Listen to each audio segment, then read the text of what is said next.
Messer, head women's basketball coach here at UCF, and I thank you guys for being here, taking out time to show interest in our program, and we're excited about the season. Our young ladies are working hard. We've had a few weeks of practice. In practice, we have players that are going tremendously hard, and we're implementing a lot of our man offense right now and defense, and we're just the kids are working hard. So I'm excited about a few players. I would tell you, Destiny Thomas is returning from last year. She was the leading rebounder.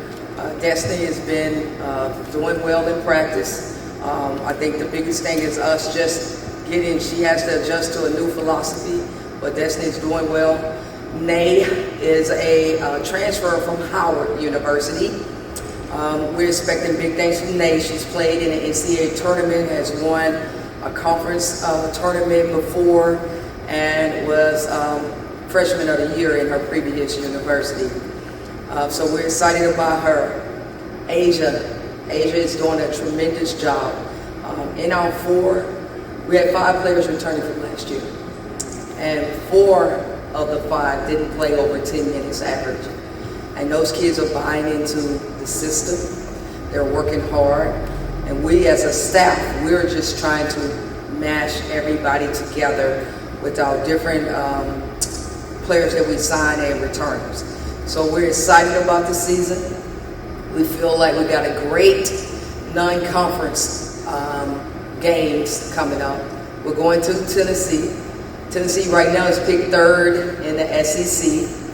We're going to Auburn, who's always a great competitive team, and their head coach there, Johnny Harris. And we just feel like we got Seton Hall, too, who won over 20 games last season. So we got some great competition in the off season, and we're just excited about this opportunity. We know there's going to be ups and downs this season, but the key thing is our players and myself, right? We came up with this theme, and it's won't stop, okay? And won't stop. No, and that's knowing that we have a lot of different players, a lot of different coaching staff, just a whole new team, and no matter what obstacles occur, we won't stop. We won't stop. We won't stop when it comes to defense. We won't stop when it comes to offense. We won't stop when it comes to this community and us serving. We won't stop when it comes to our academics. We're going to be the total package, and that is a commitment we all made to each other. I'd like to open it up to questions, please. So when you're coming into a first season, you've got a new school, a new team, transfers who may not be that familiar with UCF. What's the process like, and just everyone kind of getting acclimated and getting to know each other? You know, the first thing for me is I have to be the leader by example. So I can say that I've gotten a lot of rest lately in terms of being exhausted at the end of the day. But it's a lot of work. So I have a whole new staff, correct, that's never worked with me. And I have 13 new players who's never played for me. So the biggest thing is the way I want my drills ran, I have to be out there in the beginning and running them and showing my staff the intensity and the level it takes to be competitive with our returners. Again, they don't have a lot of experience, but to show them, yeah, you're valued on this team and we need you. That's been a challenge in teaching everybody what it takes to compete at a high level. So the biggest thing for me is just getting everybody together and just trying to do that, and that leads by example, first of all, for me. Coach, describe your system and how it's different than what fans have seen the last few seasons. Well, my system, number one, I play man-to-man. I think previously you guys have been more of a zone. We've been more of a zone team. But from a defensive standpoint, I feel like you got to be the aggressor to create offensive points. And so I would say that's number one that's different, that I'm going to play a lot of man-to-man. I think in the past we've had go-to players. Right now, my system, we got to win by committee. And that's different players stepping up each night and being ready to contribute the way that they need to for us to win. So I would say that's the biggest thing. Now, a few years from now, I don't expect that. I expect go-to players and those kind of things. But right now, we got to win by committee. So that's one of the biggest things I would say in years past that's different. You mentioned 13 new players, but Yes. to have someone in Destiny that's been around the program, she knows kind of the lay of the land, can be a leader, how important has that been to rely on her a little bit for that aspect? You know, I think, yes, it does. But Destiny's personality is not that of, I know the land of the way. Get out my way and let me do my job. And so me teaching her, you have experience, correct? And you've been through it and you know what it takes. It's been a little of a challenge and making her kind of, you know, understand that you're an elite player, you can be, but you have to be that leader. And I would say that's been a little challenge with Destiny, but by far Destiny has the ability. I've been coaching a long time, and I know this player can be very special. It's just up to her if she's going to buy into that. So if once we get her to buy into that, if she chooses to, we're going to be pretty good. Coach, you've been to the NCAA tournament multiple times. You have a team who had a pretty good run last year, a pretty successful season last year. For you, seeing this team now, what's it going to take to kind of get that back or get to that level again? Well, that's a great question. You know, the biggest thing I think is going to take for us to get back to what I'm used to, NCAA tournaments, winning national championships, winning conference championships, is the biggest thing is us binding to each other. We got to get our chemistry down. We're not there yet, but we will be. Playing hard. Our schedule is ready. I feel like we've done a great job in getting the team, the non-conference, getting the players ready, so that when we are in the American and after Christmas, that they're prepared. But I think them buying into the system, playing hard, knowing that we cannot take a possession off. If we take one possession off, that could cost us the game. And that's the kind of team we have this year. But it's going to take that, buying into it, playing hard, our conference, our schedule, you know, competing at a high level to be prepared if you're called upon in the NCAA tournament where you can make those long runs like I've experienced in the past. What have you been most encouraged by so far during camp? Most encouraged, I would say a few players I've been most encouraged by. You said players? Players or what you're seeing in the development of the team? Oh, okay. Overall, what I'm seeing and I've been most impressed by is UCF overall. I would say UCF is just a group of people that we're family. Most of the coaches and all of us, we kind of look out for each other, really have a great connection with men's basketball, football, volleyball, softball, soccer. We're all encouraging each other on trying to keep this athletic program at a high level and graduating our players and competing at a high level. So I would say I'm most impressed with that in my short stint here. From the players, I'm impressed with Asia. I feel like Asia has the ability. She's been one that transferred from Liberty and then came to UCF. So she hadn't had, and COVID hit as well. So to me, she hadn't had a full season of basketball without injuries, COVID, and different life issues that have happened. So I'm impressed with her. And overall, collectively, the players, but she stands out to me. And Coach, I see what you want, and I'm trying to go out and do it. You spent many years on Kim Mulkey's staff. Yes. I know you want to do your own thing, but how much did you learn from her, and how much of her style will we see in your style when you try to do here?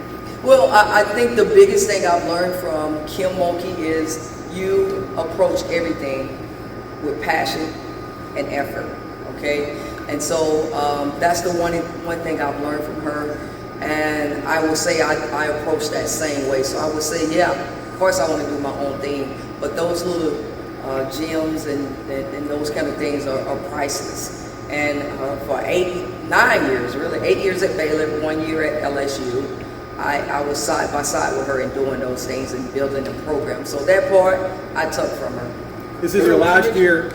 Coach, you mentioned chemistry, and you have personalities as different as Destiny Thomas, and you have Nate Hutton, who you call Charles Barkley in the group. And then she took to me that she has the personality in the group. I think she used the word goofy to describe herself, right? What do you do to build chemistry? What's some things you've done to build chemistry for the team? Well, one, we've gone out as a team and we had different activities where we play games, go out to dinner, those kind of things.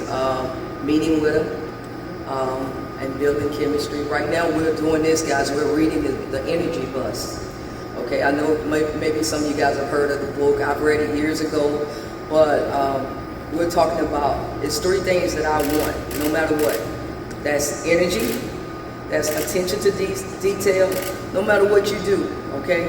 You can always bring energy, you can bring attention to detail, and effort, your attitude, how you choose to do it.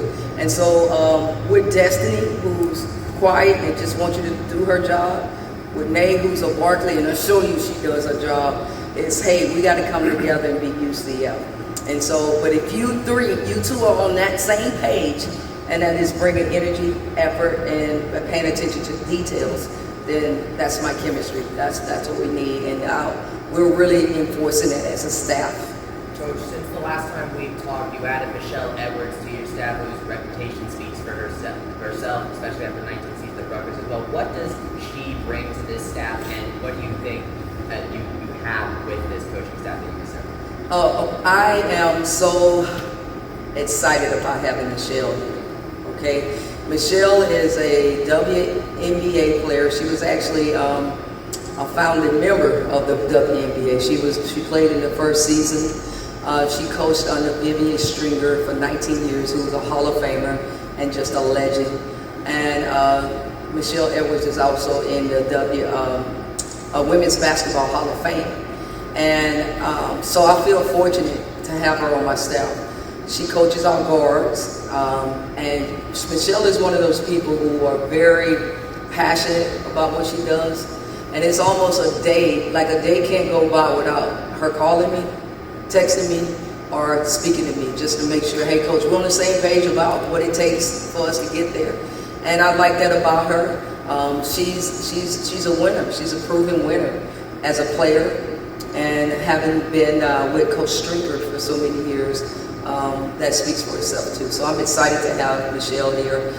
She brings street cred. That's what we say automatically. So she's been a blessing. Coach, how much would you like for your first team here to make that final mark in the American before the move? How much would I like for my first team here too? Yeah, to make one final mark in the American before the move. Oh, I would love that. Okay, I would love for my first team to defend their title, right, and make a final mark in the American, because it will show the Big 12, here we come. So I would love for that. I think the good thing is we have a few players who have experienced that in the past, and we have transfers who have experienced success. So I think we got a great shot at it. We just won. We got to stay healthy. 2, like I said, buy into the chemistry, play hard, and I really do think we have a shot for it. So you got a unique, having the ability of being in the Big 12 in the past. Now you're going into the Big 12. What's been when you recruit? What's been that kind of message to those players? You've had that experience back there. You know what to expect. So in recruiting and going into the Big 12, one, it helps because you can say, listen, you're going to play in a Power 5 conference. So in recruiting, there's kids I can pick up the phone and call who will answer because, hey, they feel like they're elite. They want to be in the Power 5. 2, it does help that I've won 8 regular season championships in the Big 12. So I know the Big 12 like the back of my hand. And being able to bring that experience and convincing recruits that, hey, this is a place that I'm familiar with and I plan on, competing at a high level in that conference. So. Great question. Coach Dawkins talks about leaving a legacy. That's his motto for him and his team. And I know you said yours is won't stop. Can you elaborate on that and what that means for you and your team and how you plan to apply it this season? Well, for me, let me answer your first question. For me, legacy is bigger than basketball. Number 1, my legacy is what I do for my players on and off the court. My legacy is what I leave in this community. My legacy is what I leave in my church. My legacy is what I leave in this world when I'm gone into my family. And so I hope that's by a day-to-day interaction and who I am as a person. But my won't stop theme is, as I spoke about earlier, is we're a team that we're trying to create our own identity. And there's going to be a lot of obstacles that comes our way. You know, everything from travel to injuries to people who want you. UCF, from the beginning, everybody that plays us, they're going to come after us. So my theme with that is you don't stop, no matter what. And again, that goes to playing basketball, that goes to being on time for appointments, that goes to academics, community, whatever it is. I just feel like that, hey, we won't stop. We got to keep going, no matter what's thrown at us. Yes, great question. Thank you. Thanks, Coach. Thanks.